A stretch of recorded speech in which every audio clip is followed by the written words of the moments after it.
Sorry,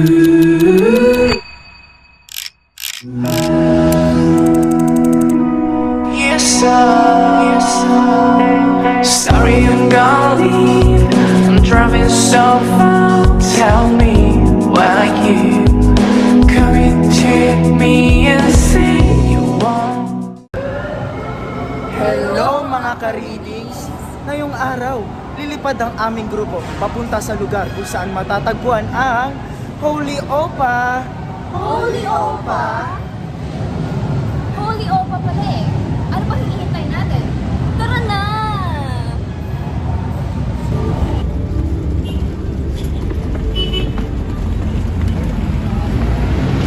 Nandito kami ngayon sa Shrine of Saint Andrew Kim Taegun! Yes! Pero wait. Bakit? Nasaan si Holy Opa? Oo nga no. Asa ba yung Holy Opa na yun? Asan nga ba? Saan? Andito. Holy dito. Si Akil? Hindi yan! Ayun kasi! Yung pala. Nandun daw sa loob. Ano pa inaantay nyo?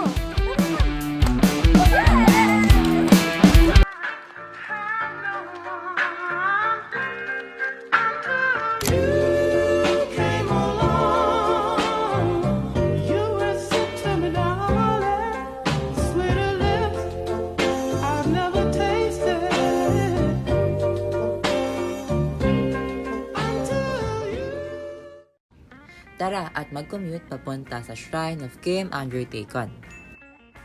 Kung ikaw ay galing mula sa Recto Station, ikaw ay pupunta ng Doroteo Jose para lumipat ng LRT1 station. Ngayon naman ay papunta ka na ng Monumento Station. Ang pamasahe mo ay 23 pesos at kung estudyante ka naman ay 12 pesos. Medyo malapit ka na. Pagbaba mo ng station, sasakay ka ng bus papunta ng Balagtas at bababa ka sa Junior Slalom Boy. 50 pesos ang fare at 40 naman kung estudyante ka. Konting kembot na lang nandyan ka na. Pagbaba mo naman ng bus ay sasakay ka ng tricycle or pwede mo naman ng lakarin. Ang pamasahe ay 15 pesos. Ngayon, nandito ka na sa Shrine of Kim Andrew Taegun. Ganda ni ate, oh. So, baka maligaw ka pa, tinuro ko na sa'yo kung paano ka pumunta dito mula sa Recto Station. At bago natin makita si St. Andrew Kim Taegun, alamin muna natin ang mga dapat at hindi dapat gawin. Una, ito ay banal na lugar kaya dapat nating panatilihin ang katahimikan ng paligid. At tayo ay pupunta dito bilang isang pilgrim at hindi turista. Sa likod ay makikita po natin ang malaking simbahan. Pwede po natin itong pasukin pero bawal po magdala ng pagkain sa loob. Hello mga ka-readings! Get ready with me! Ano nga ba ang dapat dalahin kapag pupunta tayo ng shrine? Of course, ang face card! And maaari din tayong magdala ng ating Korean OOTD for picture taking. Magandang camera, tripod, power bank in case na malobat kayo pag-picture, and mini fan dahil hindi natin alam kung mainit ba ang panahon kapag pupunta kayo. And huwag niyong kakalimutan, stay hydrated, water, and magsuot na rin kayo ng inyong comfy shoes para mas maayos kayo makapaglibot sa lugar. Magdala rin kayo ng valid ID at ng isang pambatong baon, isang Beautiful life, beautiful day.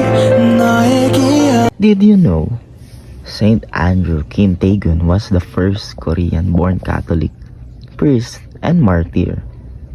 He was born on August 21, 1821 in Seon, Korea.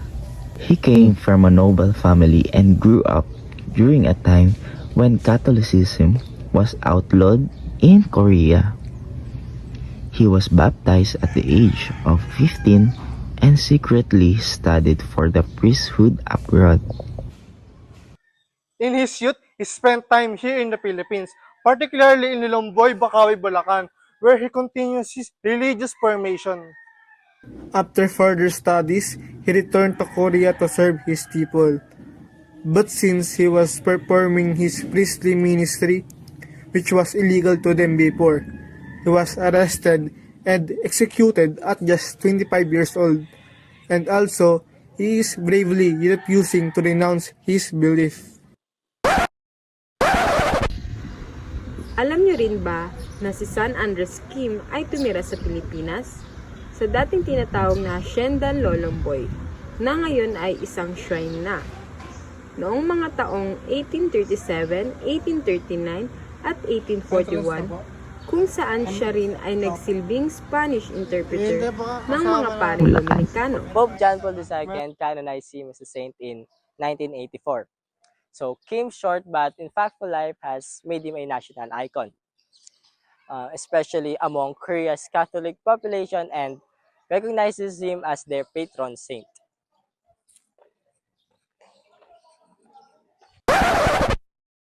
Hindi lamang statwa ni Saint Kim Andrew ang makikita sa loob ng shrine o dambana.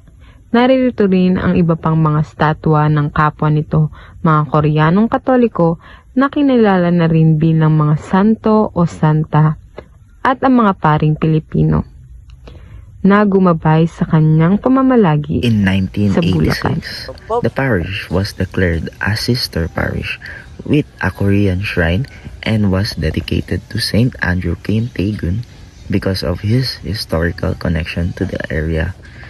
A statue of the saint was given by the Archbishop of Seoul and was first placed in the old church building before it was moved to the new shrine.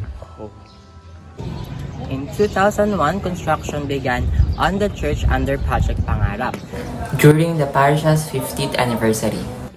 After years of building, the shrine was completed in 2015 with Father Vincente Vic Robles leading the project at that time. As of today, the shrine is part of the Diocese of Malolos, and it remains an active place of worship and pilgrimage. The shrine of Saint Andrew Kim Tae-gun is really attention-grabbing because of its Korean-inspired and Catholic tradition style.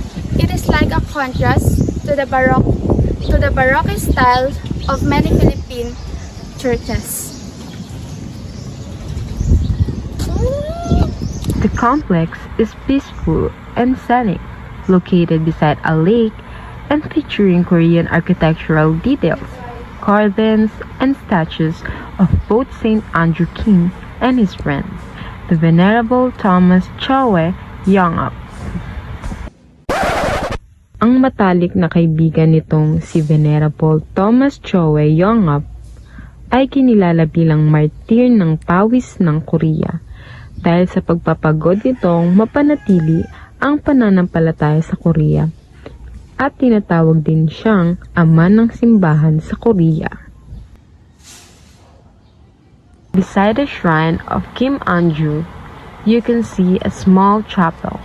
It has beautiful murals that tell stories of Korean martyrs, angels, apostles, and they even include artistic elements reminiscent of famous works like the creation of Adam. The grounds are also well maintained, and the bamboo gardens, flowering shrubs, and fruit trees. Alam nyo ba, may tinaguriang sacred mango tree na hindi lamang basta puno. Dahil dito raw madalas makita si San Andres Kim na nagdarasal at nagbabasa. Dito rin niya binasa ang huling liham mula sa kanyang ama bago ito mamatay, na si Ignatius Kim Jun, na isa ring martir ng pananampalatayang Katoliko.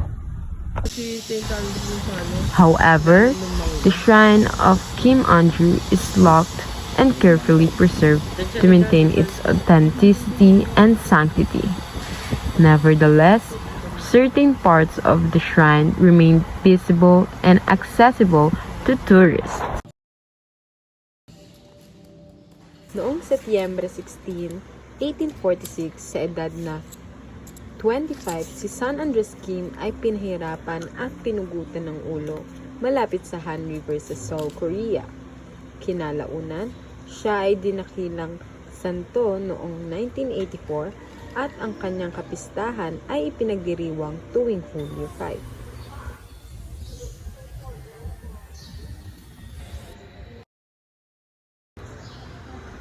Pang-anim na kaalaman, si San Andres Kim ay nabinyagan sa edad na 15 na nagsimulang mag-aral sa seminaryo sa edad at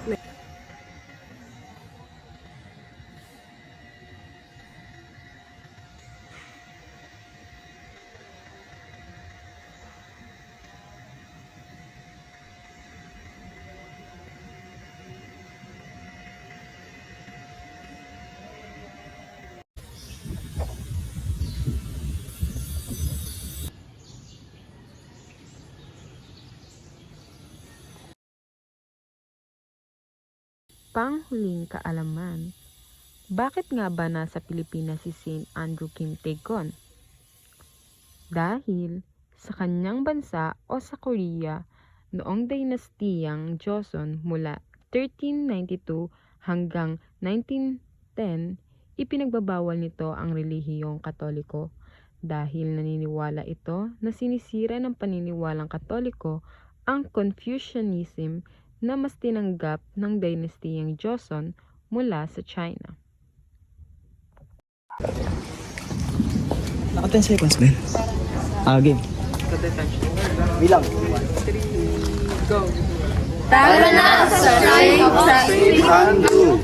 Kita nyo naman, ang saya namin.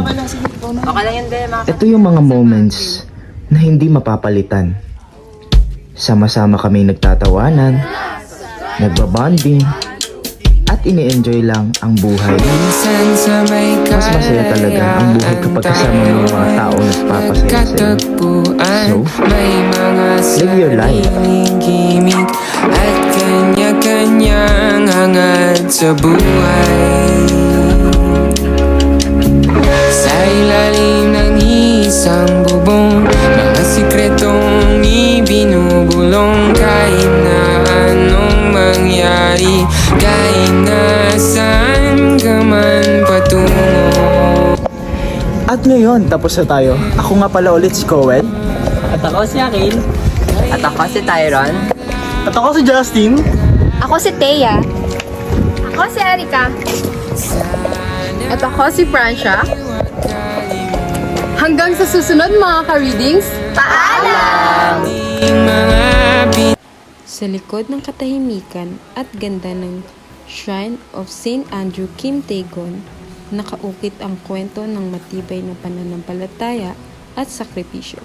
Isang paalala na ang paniniwala kahit tahimik ay may malakas na tinig.